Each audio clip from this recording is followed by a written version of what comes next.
Shalom jemaat yang dikasih Tuhan, senang sekali saya Pendeta Rubin Adi Abraham bisa menjumpai Anda lagi di dalam ibadah ini.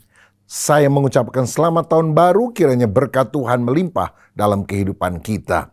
Setiap tahun baru banyak orang berharap tahun ini akan menjadi lebih baik, penghasilan lebih besar, situasi lebih nyaman. Tetapi mungkin dalam hidup saudara engkau merasa bahwa tahun baru, tahun lama sama saja. Tahun yang kita hadapi adalah tahun yang berat karena ada masalah keluarga, masalah kesehatan, masalah ekonomi, dan masalah-masalah yang lain yang rasanya menindih kita dan kita tidak tahu bagaimana kita bisa mengatasi semuanya itu. Alkitab mencatat tentang seorang tokoh yang bernama Ayub yang mengalami tekanan besar dalam hidupnya. Karena pada hari yang sama 10 orang anaknya mati, seluruh hartanya habis, badannya penuh dengan bisul, penyakitan, bahkan istrinya menyuruh dia mengutuki Allah. Kalau kita dalam posisi Ayub pasti stres tingkat tinggi, gak bunuh diri aja sudah bagus saudara. Tapi ternyata Ayub bisa mengatasi semua pergumulan yang dia alami itu, bahkan diberkati double porsi.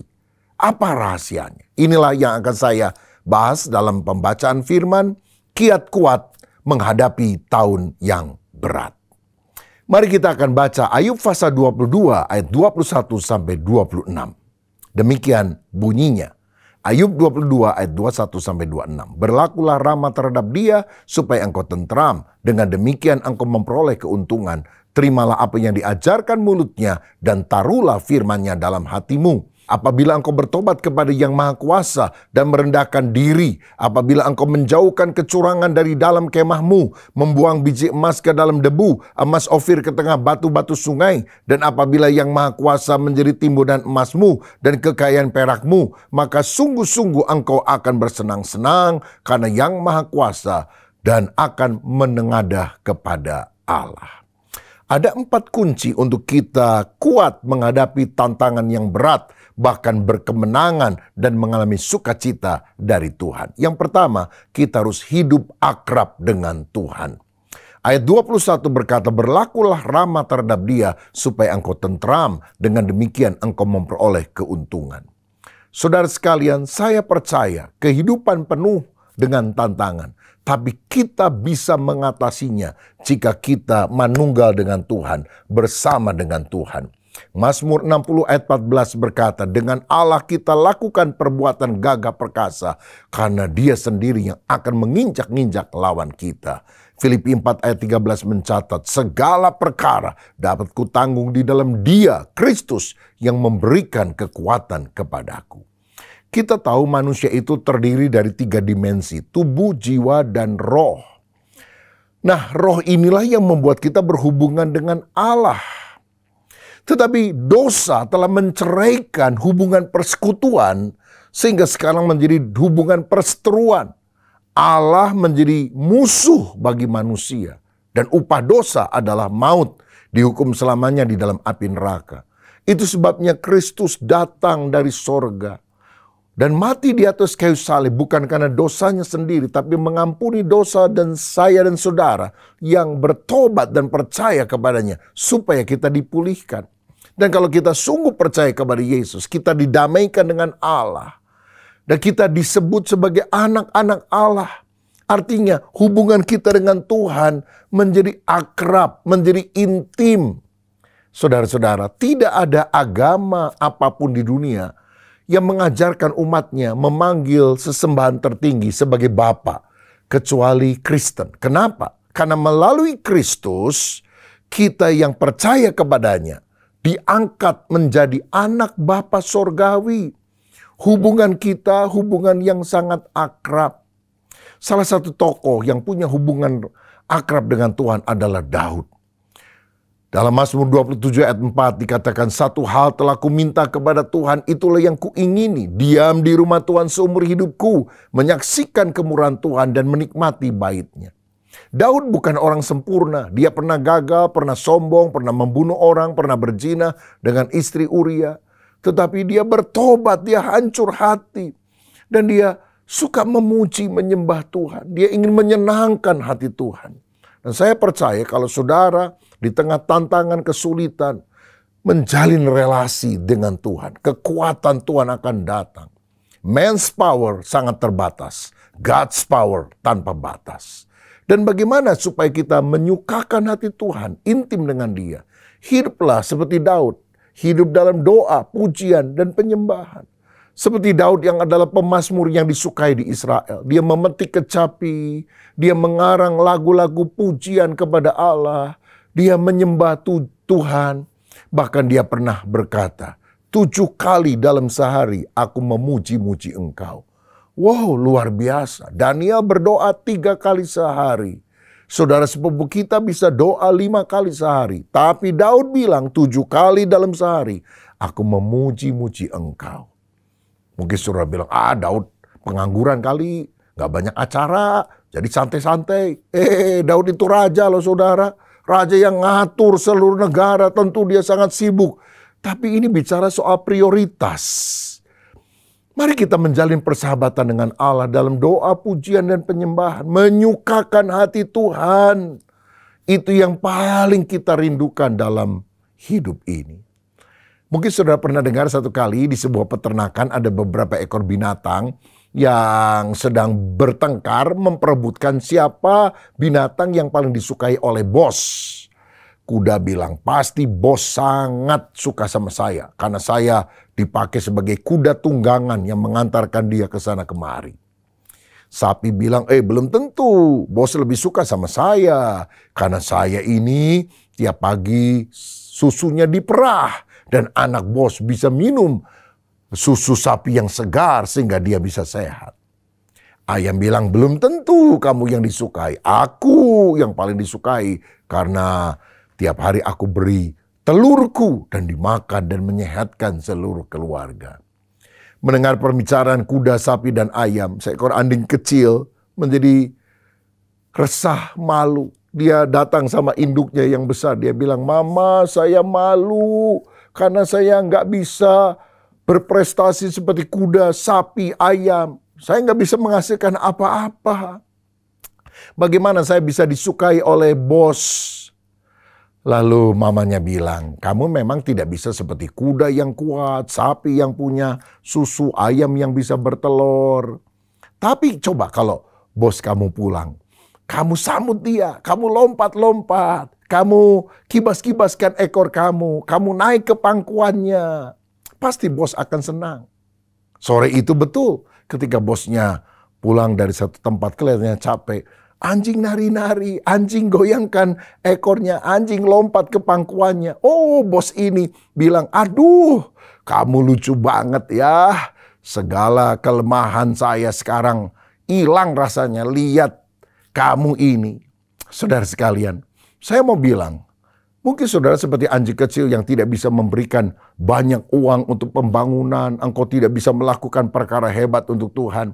Tapi kalau engkau tahu menyukakan hati Dia, akrab dengan Dia, intim dengan Tuhan, dalam doa, pujian, penyembahan, saya percaya hati Tuhan disenangkan dan kekuatan ilahi akan datang. Damai dan sukacita kita akan dapatkan. Bagaimana supaya kita menang di tahun yang berat ini? Hiduplah akrab dengan Tuhan. Yang kedua, kita harus hidup menurut firman Allah. Ayat 22 berkata, terimalah apa yang diajarkan mulutnya dan taruhlah firman-Nya dalam hatimu. Tahukah saudara, Alkitab adalah buku petunjuk untuk kita memperoleh kehidupan yang berbahagia dan beruntung. Kalau saudara beli kompor, saudara akan menerima kompor dan juga buku petunjuk bagaimana cara menggunakan kompor. Kalau saudara beli motor atau mobil, saudara juga akan menerima buku petunjuk bagaimana cara menggunakan motor atau mobil dengan baik. Misalnya, isilah dengan bensin, baru motornya bisa nyala. Sebab kalau saudara isi dengan air, motornya jadi rusak. Selama kita mengikuti buku petunjuk, kita akan mendapatkan hal-hal yang baik. Kalau beli motor, beli mobil, beli kompor, dapat buku petunjuk, masa waktu Tuhan menciptakan kita manusia yang lebih berharga dari semua benda itu, Tuhan tidak sertakan manual book, buku petunjuknya? Oh, Dia sertakan. Namanya apa? The Bible, Alkitab. Alkitab adalah buku petunjuk untuk kita memperoleh keselamatan dan kebahagiaan dalam kehidupan ini. Dalam Mazmur 1 ayat 1-3 dikatakan, Berbahagialah orang yang tidak berjalan menurut nasihat orang fasik, yang tidak berdiri di jalan orang berdosa, dan yang tidak duduk dalam kumpulan pencemooh. Tetapi yang kesukaannya ialah Taurat Tuhan, dan yang merenungkan Taurat itu siang dan malam. Ia seperti pohon yang ditanam di tepi aliran air, yang menghasilkan buahnya pada musimnya, dan yang tidak layu daunnya. Apa saja yang diperbuatnya berhasil. Karena itu kalau saudara ingin kuat menghadapi segala tantangan, bahkan berkemenangan, kita harus bertumbuh dalam pengenalan akan firman Tuhan. Hosea 4 ayat 6 berkata, umatku binasa karena tidak berpengetahuan. Tetapi umat yang mengenal Allahnya akan tetap kuat dan mereka akan bertindak. Daniel 11 ayat 32. Makanya kita harus menambah pemahaman kita akan firman. Tidak cukup mendengar khotbahnya seminggu sekali di gereja. Makan aja saudara 3 kali sehari, makan pagi, makan siang, makan malam. Belum ditambah mamiri, makanan minuman ringan alias snack, saudara. Mari kita baca firman setiap hari. Tiap hari 1 pasal, 2 pasal. Kalau 4 pasal setiap hari, maka belum setahun kita sudah menghabiskan Kejadian sampai Wahyu. Dengarkan khotbah minggu lebih rajin. Dan melalui YouTube GBI Battle, saudara setiap hari bisa mengikuti acara doa pagi jam 5 sampai jam setengah 6 pagi. Ada kupasan eksposisi ayat-ayat Alkitab secara teratur yang dipaparkan kepada kita. Itu akan menambah kerohanian kita, pemahaman kita akan firman Tuhan. Saudara boleh belajar macam-macam ilmu di dunia ini, tapi jangan lupa belajar firman. Karena itu yang akan membawa kita pada keberhasilan dan keberuntungan. Seperti yang Tuhan janjikan dalam Yosua 1 ayat 7 dan 8. Hanya kuatkan dan teguhkanlah hatimu dengan sungguh-sungguh. Bertindaklah hati-hati sesuai dengan seluruh hukum yang telah diperintahkan kepadamu oleh hambaku Musa. Janganlah menyimpang ke kanan atau ke kiri supaya engkau beruntung kemanapun engkau pergi. Janganlah engkau lupa memperkatakan kitab Taurat ini, tetapi renungkanlah itu siang dan malam, supaya engkau bertindak hati-hati sesuai dengan segala yang tertulis di dalamnya. Sebab dengan demikian perjalananmu akan berhasil dan engkau akan beruntung. Saudara mau berhasil dan beruntung? Renungkan firman Tuhan siang dan malam. Kalau kita mentaati kebenaran firman, masalah-masalah kita akan diselesaikan oleh Tuhan. Kita mendapatkan kekuatan yang baru dan kemenangan Tuhan akan berikan. Jadi, saudara boleh belajar macam-macam ilmu di dunia ini, tapi jangan lupa belajar firman Tuhan. Satu kali ada seorang mahasiswa perguruan tinggi ternama di Indonesia yang pergi berkunjung ke sebuah kecil di tepi pantai. Dan kemudian dia minta ada seorang nelayan yang punya perahu untuk membawa perahunya agak ke tengah. Dia mau berlayar, melihat pemandangan yang ada. Nah, di tengah perjalanan tinggal berdua itu, si mahasiswa dengan sombong berkata, Pak nelayan, boleh saya tanya, Bapak pernah belajar ilmu ekonomi enggak? Oh, saya orang kampung, Pak. Saya enggak pernah belajar yang gitu-gitu. Oh, sayang, engkau kehilangan 1/4 dari hidupmu. Kalau ilmu psikologi, waduh, saya juga nggak ngerti. Oh sayang, kamu kehilangan 2/4 dari hidupmu. Berlayar lagi lebih ke tengah, saudara. Mahasiswa bertanya lagi, kalau ilmu sosiologi, apa Bapak pernah pelajari? Oh, tidak pernah, saya orang bodoh. Nggak pernah belajar macam-macam ilmu, SD aja nggak tamat. Oh sayang, engkau akan kehilangan 3/4 dari hidupmu. Tiba-tiba, saudara, cuaca berubah. Karena kelihatannya awan mendung mulai menggantung. Sebentar lagi kelihatannya agak akan turun hujan. Ombak mulai tinggi. Wah, si mahasiswa kota ini jadi panik. Ayo Pak, segera pergi ke darat, pergi ke darat. Tenang, ya, sabar. Boleh saya tanya kepada kamu, apakah kamu bisa ilmu namanya berenang logi? Apa Pak? Berenang logi? Aduh, saya nggak bisa berenang. Dan nelayan bilang, oh sayang, engkau mungkin akan kehilangan 4/4 dari hidupmu. Saudara-saudara, kalau di laut, Nggak bisa ilmu ekonomi, psikologi, sosiologi nggak terlalu masalah. Asal jangan nggak ngerti ilmu berenang logi. Begitu juga dalam kehidupan ini. Saudara boleh belajar apa saja. Tapi kalau saudara tidak tahu firman, engkau tidak akan dituntun pada keselamatan. Engkau tidak akan dituntun pada keberhasilan dan keberuntungan. Karena itu taatilah firman. Hidup dalam firman. Yang ketiga, agar kita kuat menghadapi tahun yang berat dan juga berkemenangan mengatasi segala masalah, kita harus hidup dalam pertobatan. Ayub 22 ayat 23, 24 tadi berkata, apabila engkau bertobat kepada Yang Maha Kuasa dan merendahkan diri, apabila engkau menjauhkan kecurangan dari dalam kemahmu, membuang biji emas ke dalam debu, emas Ofir ke tengah batu sungai. Saudara sekalian, ayat-ayat ini menunjukkan bahwa Tuhan mau kita bertobat, merendahkan diri, menjauhkan kecurangan dosa dari dalam kehidupan kita. Karena dosa itu yang membuat kita gelisah. Dosa itu menjauhkan kita dari Allah sehingga kutuk kita alami. Tapi kalau kita mengakui dosa, bertobat, maka berkat Tuhan akan melimpah. Seringkali kesulitan datang karena kesalahan kita, saudara. Sudah dikasih tahu sama Tuhan, tetap aja bandel. Akibatnya masalah datang. Makanya kita harus bertobat. Bertobat artinya berhenti berbuat dosa, berbalik kepada Allah dan melakukan firman Allah. Salah satu orang yang pernah mengaku dosa adalah Daud. Dalam Mazmur 32 ayat 3-5, setelah dia berzina dengan Batseba istri Uria dan dia masih menyembunyikan dosanya, dia bilang begini, selama aku berdiam diri, tulang-tulangku menjadi lesu karena aku mengeluh sepanjang hari. Sebab siang malam tanganmu menekan aku dengan berat, sumsumku menjadi kering seperti oleh teriknya musim panas. Dosaku kuberitahukan kepadamu dan kesalahanku tidak kusembunyikan. Aku berkata, aku akan mengaku kepada Tuhan pelanggaran-pelanggaranku dan engkau mengampuni kesalahan karena dosaku. Saudara, kalau kita ingin beban yang menindih hati kita, membuat kita galau, gelisah, itu diangkat oleh Tuhan.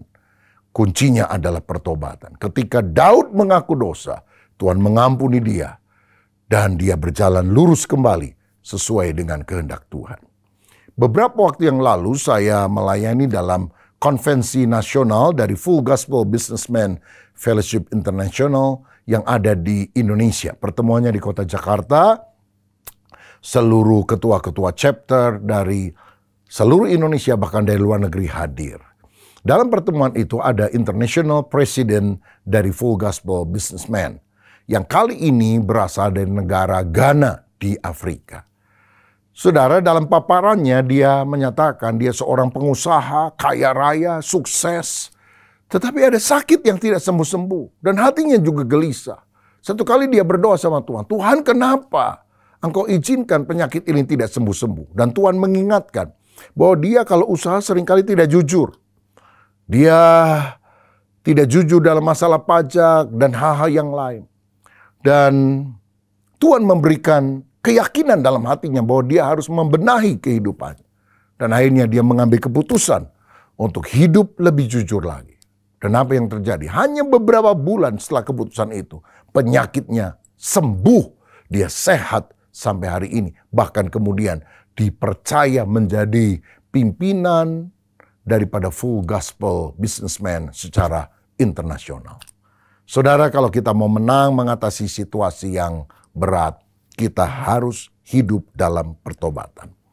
Dan yang terakhir, yang keempat, kalau kita ingin kuat di tengah tahun yang berat dan hidup penuh sukacita, kemenangan, kelimpahan berkat, kita harus hidup mengutamakan Allah. Ayub 22 ayat 25 dan 26 tadi berkata, dan apabila Yang Maha Kuasa menjadi timbunan emasmu dan kekayaan perakmu, maka sungguh-sungguh engkau akan bersenang-senang karena Yang Maha Kuasa dan akan menengadah kepada Allah. Saudara sekalian, siapa yang kau lebih hargai dalam hidup ini? Allah atau uang? Mengutamakan Tuhan atau mengutamakan mamon?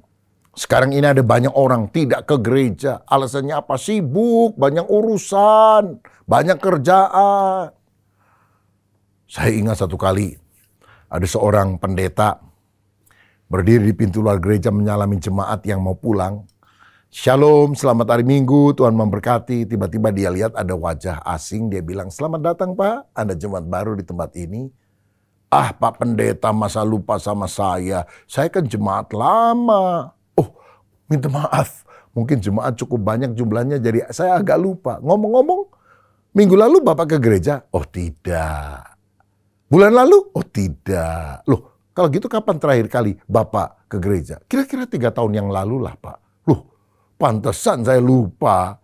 3 tahun nggak ke gereja. Kenapa Pak nggak ke gereja? Aduh sibuk. Usaha saya laku, laris, kan pernah didoakan sama Pak Pendeta sekian tahun yang lalu. Saya diberkati Tuhan. Lalu sejak diberkati Bapak nggak datang ke gereja. Ya kira-kira begitulah. Waduh ini lupa kacang akan kulitnya dong. Tapi ngomong-ngomong hari ini hari Minggu. Bapak kok bisa ke gereja lagi? Oh sekarang sudah bangkrut Pak. Saudara sekalian, apa Tuhan mesti bikin kita bangkrut dulu? Baru kemudian kita datang nangis-nangis sama Tuhan. Saya rasa nggak perlulah. Saudara, tapi mari kita mengutamakan Tuhan. Terima kasih untuk berkat-berkatnya. Tapi pribadi Tuhan lebih penting daripada semua berkat. Jadikan Tuhan yang utama, bukan uang. Uang penting tapi bukan segalanya. Dengan uang kita bisa beli makanan tapi bukan selera makan. Dengan uang kita bisa beli obat-obatan tapi bukan kesehatan. Dengan uang kita bisa beli tempat tidur yang enak tapi bukan tidur yang nyenyak. Dengan uang kita bisa membeli apa saja kecuali kebahagiaan. Dan dengan uang kita bisa pergi kemana saja kecuali ke sorga. Karena semuanya itu dianugerahkan Tuhan bagi orang yang hidup takut akan Tuhan. Saya ingat ada seorang ratu kecantikan namanya Soraya. Menikah dengan seorang multimiliarder yang hebat. Mewah sekali rumahnya, keran airnya juga terbuat dari emas. Spraynya saja yang dia pakai pada malam pengantin. Waktu itu kalau dikurskan harganya 320 juta rupiah. Itu belum bantalnya, belum gulingnya dan yang lain-lain. Cuma spraynya doang saudara. Tapi satu kali di buku hariannya dia mencatat, aku wanita yang paling malang di dunia. Aku hidup bagaikan dalam sangkar emas. Akhirnya mereka bercerai. Bukan karena bantalnya kurang empuk, gulingnya kurang nyaman, kasurnya kurang enak. Tapi hanya dekat Allah saja kita tenang. Hanya Tuhan yang bisa memuaskan hasrat manusia yang terdalam. Makanya Alkitab berkata dalam Matius 6 ayat 33. Tetapi carilah dahulu kerajaan Allah dan kebenarannya. Maka semuanya itu akan ditambahkan kepadamu. Saudara cintai Tuhan, layani Tuhan, berikan hidupmu untuk Tuhan, gunakan talentamu untuk menjadi berkat bagi banyak orang. Memulai tahun baru yang penuh dengan tantangan ini, mari kita hidup akrab dengan Tuhan. Kita hidup taat pada firman Tuhan. Kita hidup dalam pertobatan dan kita hidup mengutamakan Tuhan. Saya percaya kalau Tuhan menjadi center yang utama dalam hidup kita, tantangan sebesar apapun, ada kemenangan yang Tuhan akan berikan. Dan kalau engkau mengatasi semuanya, damai, sukacita, kebahagiaan terjadi dalam hidup saudara. Siapa yang hari ini rindu sepanjang tahun yang baru, ada kemenangan yang Tuhan berikan kepadamu. Engkau tidak mau kalah terus di dalam pertandingan iman. Engkau ingin mengalami damai dan sukacita dari Tuhan. Maukah saudara berdoa kepada Tuhan? Kalau saudara sungguh taat kepada Tuhan, hidup akrab, intim dengan Dia, bertobat dari segala jalanmu yang salah dan mengutamakan Tuhan. Saya yakin tahun ini menjadi tahun kelimpahan berkat. Mari kita berdoa dan taruh tanganmu di dada. Bapa, terima kasih untuk petunjuk firman-Mu. Kami tahu bersama dengan Tuhan kami bisa mengatasi segala tantangan. Karena kalau Tuhan beserta kami, siapa yang akan melawan kami? Ampuni kami kalau kami selama ini kami jauh dari Tuhan.